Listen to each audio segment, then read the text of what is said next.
Hey beautiful souls, and a very, very happy new year to you. I just want to say first of all, I wish you all the most beautiful, love-filled, abundant, prosperous, amazing, glorious year ahead of you. And thank you so much for continuing to join me on my journey. I can't wait to see what this next year brings. I brought you out with me today to the beautiful Burley once again in the New Forest, a different spot. This is actually one of my absolute favourite spots to go walking, so I'm really, really pleased to be able to bring you guys out here. And I thought today I would do a video. Something's been coming up for me, like playing over in my mind a lot over this last month or so. And that is the subject of living an open-hearted life. You may have already seen it's kind of inspired me to run a workshop, which I'm doing next week, which I'll talk about a little bit more later. But I just wanted to talk really about the subject of it a little bit, and I don't really have a plan. I just thought, let's just walk and talk again and see what happens. So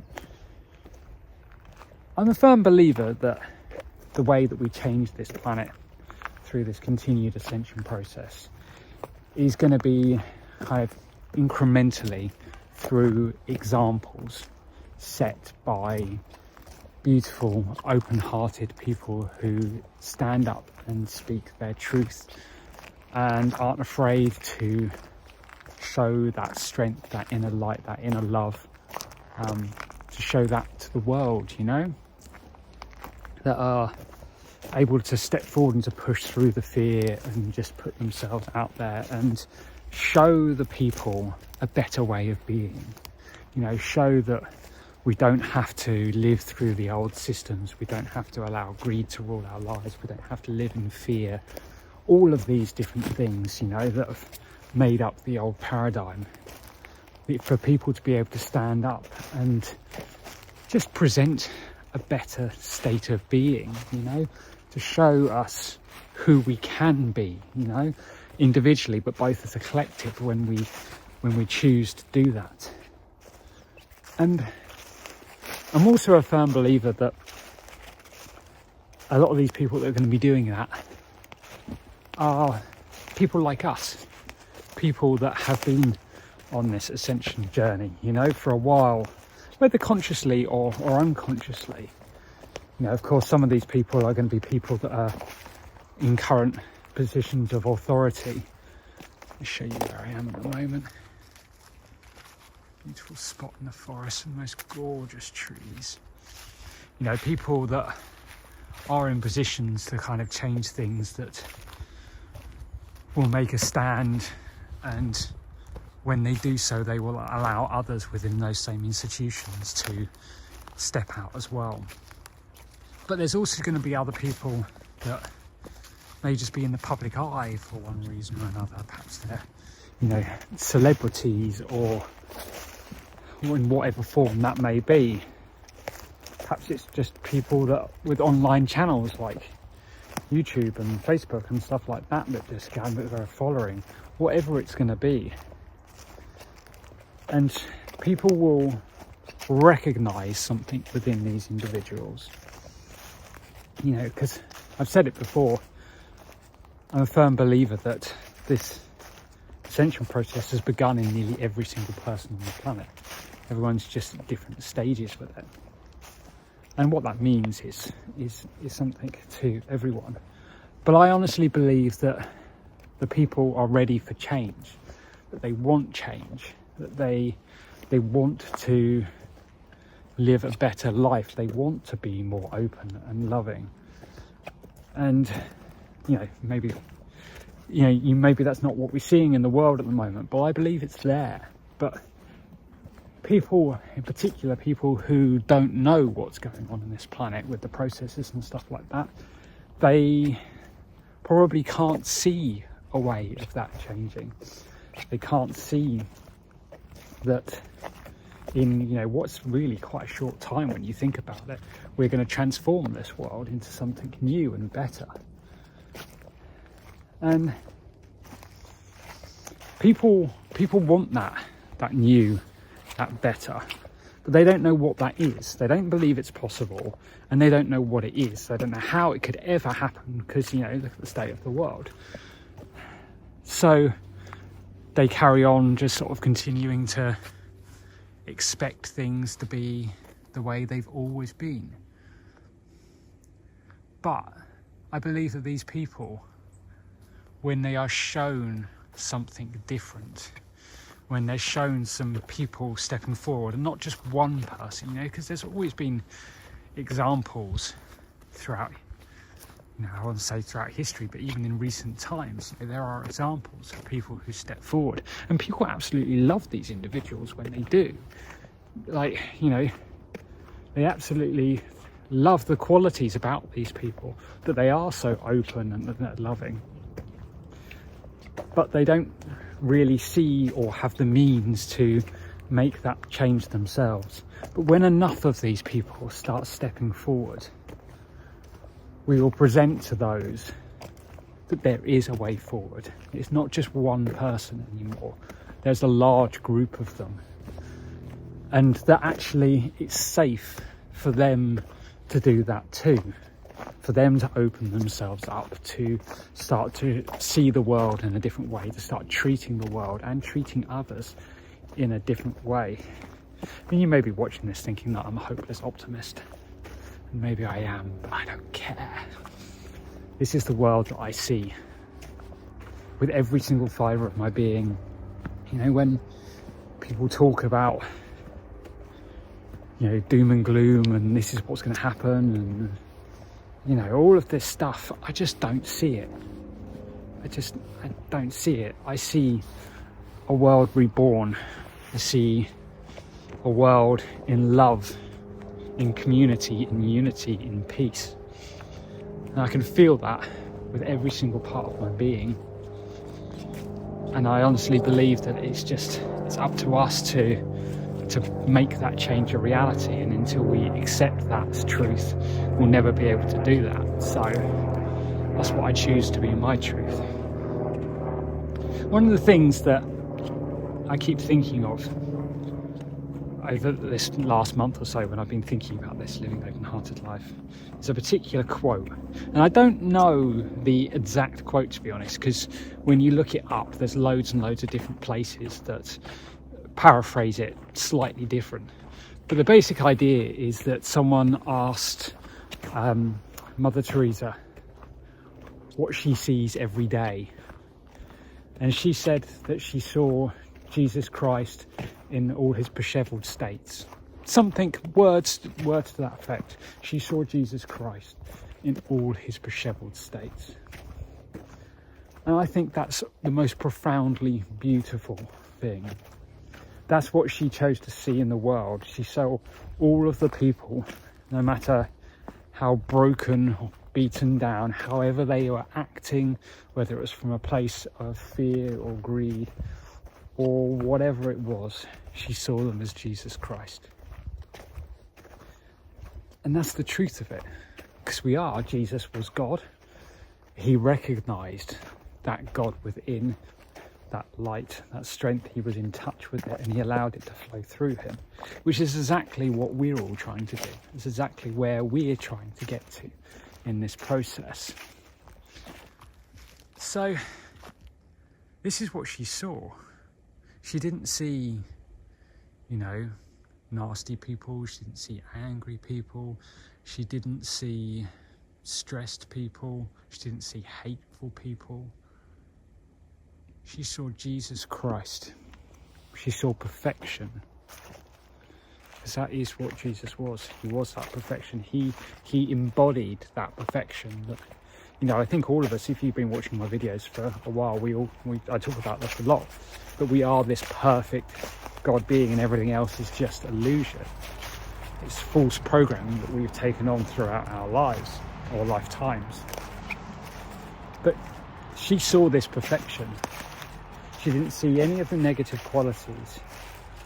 She just saw love. She saw Jesus Christ. And I think that is the most incredible way to see the world.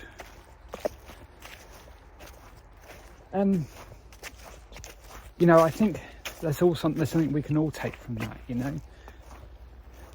that is, you know, an example of a beautifully heart-open response, a heart-open way of seeing the world.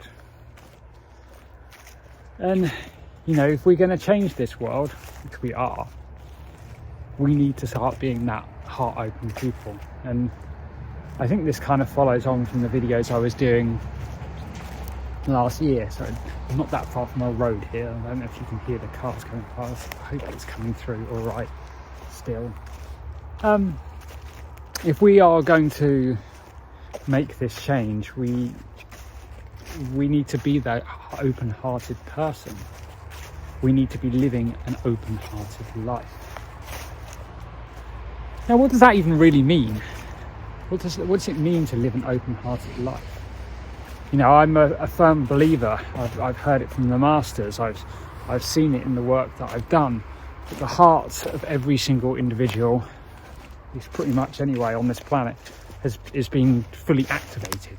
It is, you know, is operating at least fourth dimensional level. But why is that not actually living an open-hearted life? And what's the opposite to that, you know? Why would we not be open-hearted? Because our natural state is to be open-hearted. Again, you know, coming back to that perfect state of being, that's who we are. We are open-hearted. So it's through the circumstances of our life that we shut that down. We close it off so that we don't show that side to the world, that vulnerability that comes with it.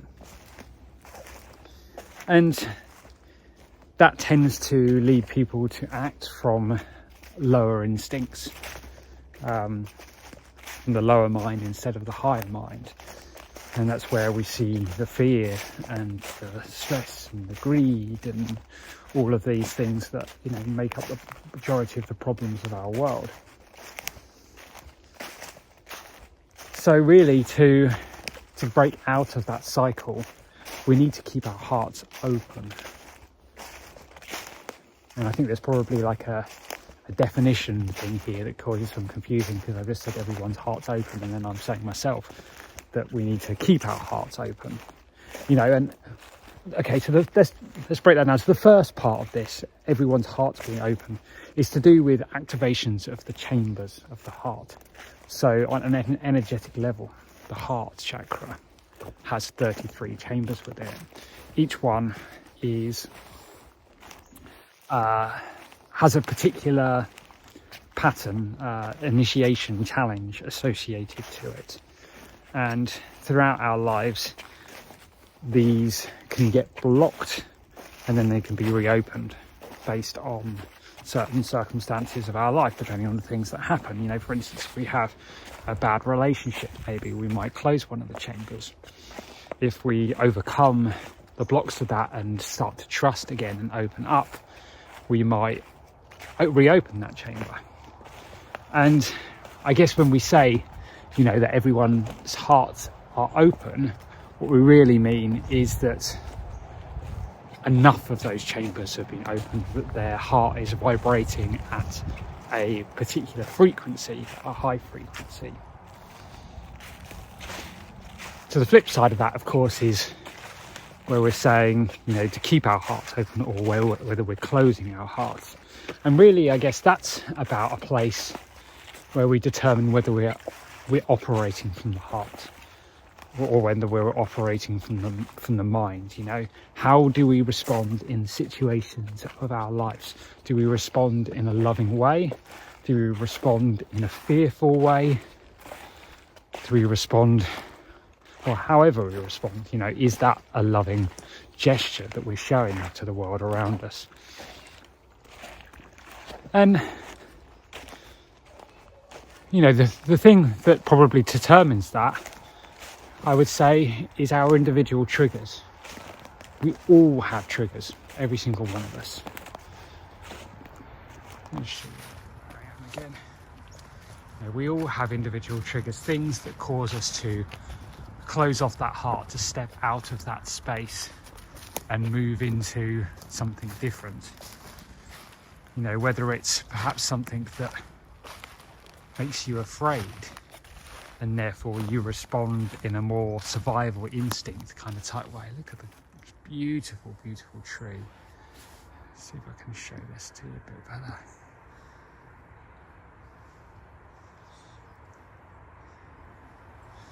Isn't this beautiful? There's moss on it.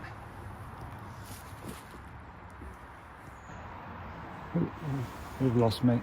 Here I am. Come on, pick me up again. Here we go. Clever technology. So, yeah, do we respond, as I was saying, we respond from that kind of survival instinct place?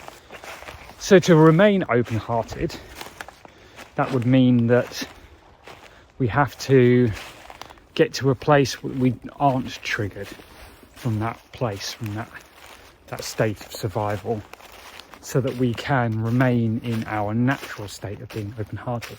Because you and me, you know, we've been on this journey for a while. We've done an awful lot of work. We've cleared an awful lot of stuff, and we've been working through these blocks.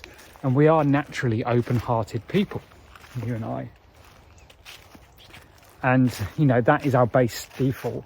And I think, you know, it's probably pretty safe to say that anyone on this path wants to remain open-hearted, wants to be able to respond to the world in that light.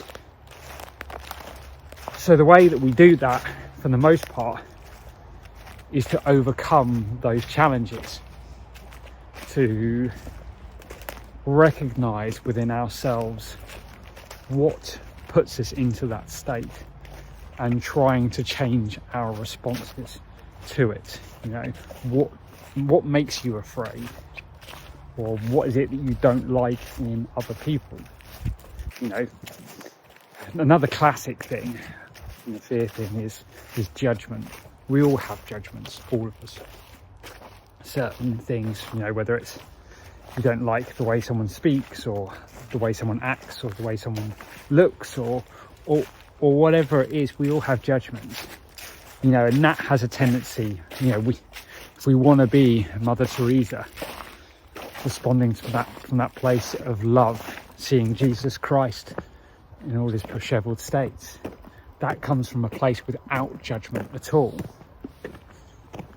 You know, that comes from a place of being truly loving and accepting of all. I'm just walking over a cattle grid here to make sure I don't fall through on camera. Too much hilarity. There we go. So we have to accept these things, you know, and that's about recognizing how we see the world and making a choice. As with most things on the spiritual path, it comes down to self-awareness. It's whether we spot these patterns within us, and, you know, then once we've spotted it, we can begin to make the change. We might make some mistakes on that a few times, but eventually we will learn, and we will shift our patterns. We will let go of those judgments, or whatever they are. So really, it's through recognizing our own character, our own personality, the way we think and feel and see the world around us, that helps draw us away from that heart-loving state. And of course, that brings us back to our self-development that we are constantly doing through this process. But there's things that we can do as well to help get us into that state. You know, more positive, proactive things. Gratitude, for instance, is a big thing. You know, it's one of the things that really expands our hearts quicker than anything. It's just to be grateful for what we do have in this life. For instance, you know, being grateful for beautiful, beautiful places like this. You know, the abundance of nature that we have around us, or whether it's grateful for our home, or I am having fun with the technology today. Come on, track on me. Doesn't want to look at me now. Here we are. There we go. and relax. So, I seem to have stumbled onto a road somehow. Not quite sure how that happened. I thought I'd know where I was going today. Apparently not. So gratitude, yeah. Gratitude expands the heart. Just recognizing the things that we have in our lives. And just, you can do this in 30 seconds. Again, it's another of those classic do it whilst you're doing the washing up type practices. To just think about 5 things in your life that you're grateful for. And it can make a huge shift to our energy. And that's something we can do if perhaps we know something has shut down our heart a little bit. We can take steps to do that. There's lots and lots of things that we can do, and I'm going to continue diving into this over the next little bit of time. But for the minute, I'm just kind of free-flowing and thinking about all of this in my own head as we're talking, and I hope it's kind of making sense and I'm not rambling on too much. But this is, I think, an important thing of the energy for this year is stepping into this open-hearted space. It's looking pretty. Let's see where this road takes us. I've talked in my last couple of videos about people stepping on their path, about being ready for the changes. And for many, many people, that is simply going to be keeping that heart open. It's going to be moving into that state and living like that. Living in flow. When we're in the heart, we're in flow with the world around us. We're not being triggered by things and being pulled back and around and upside down and all these different things. We're just in flow with whatever happens because we have no judgment. We don't respond from a place of fear or whatever. Stuff happens and we accept it for what it is and see the beauty in it. That's a big part of being open-hearted. And as I say, that's going to be a big thing for us as we move through this year. And more and more people stepping into their hearts and showing off to the world around them, allowing the world to see the beauty of them, of their authenticity, of their truth. Of course, this all ties in quite heavily with the throat and doing the throat chakra work, being able to speak that truth. And this is where I feel it's so important right now. This is why it's playing around in my head, because this is the next stage of the journey, not just for us individually, but for us as a people, as a planet. It's preparing to step into this heart open space so that we can be that shining beacon to the rest of the world around us of what we can be as a species. When enough of us do that people take note and just make the decision that that's the way they want to be too, and they'll start their own journey. And that's not a journey that happens overnight, but with the mentorship of you beautiful people who have been through this experience and stepped into that power, everyone will get the help that they're looking for. I think it's going to be an interesting year. A really interesting year, and I'm really excited to see what will come, to see all of the beautiful people that are going to step forward and see what they're going to do, see what truth they're going to share with the world, what gifts and talents they've come through to assist with this process. It's a truly remarkable time. One I am so grateful to be a part of. I'm so grateful to be sharing this journey with you. So yeah, if this is a subject that resonates with you, this idea of being open-hearted, and if you wish to, take the next steps in that journey yourself, I would absolutely love it if you feel like joining me for my workshop on the 9th of January. We're going to talk some more about living open-hearted, and I'm going to share some advice on how we do that, how we make the changes in our lives to step into that place, to help us recognize those old patterns and release them, and to move us into alignment with love. because that's what it's all about, right? You know, even without all the blocks and stuff, if we move into alignment with love, like through things like gratitude and stuff like that, and just generally kind of trying to be more open and loving and sharing love with the world, our energy changes because we've come into alignment with love. We begin to resonate with love, and when we do that, we begin to draw love to us. And then the natural circumstances for allowing us to become more open-hearted just flow to us. And it's a perpetual cycle until, I guess, eventually we end up as Jesus Christ, not in a disheveled state, which is going to be a truly beautiful day. So yeah, in the workshop, we're going to be talking about some of that stuff, about how we can remain open-hearted.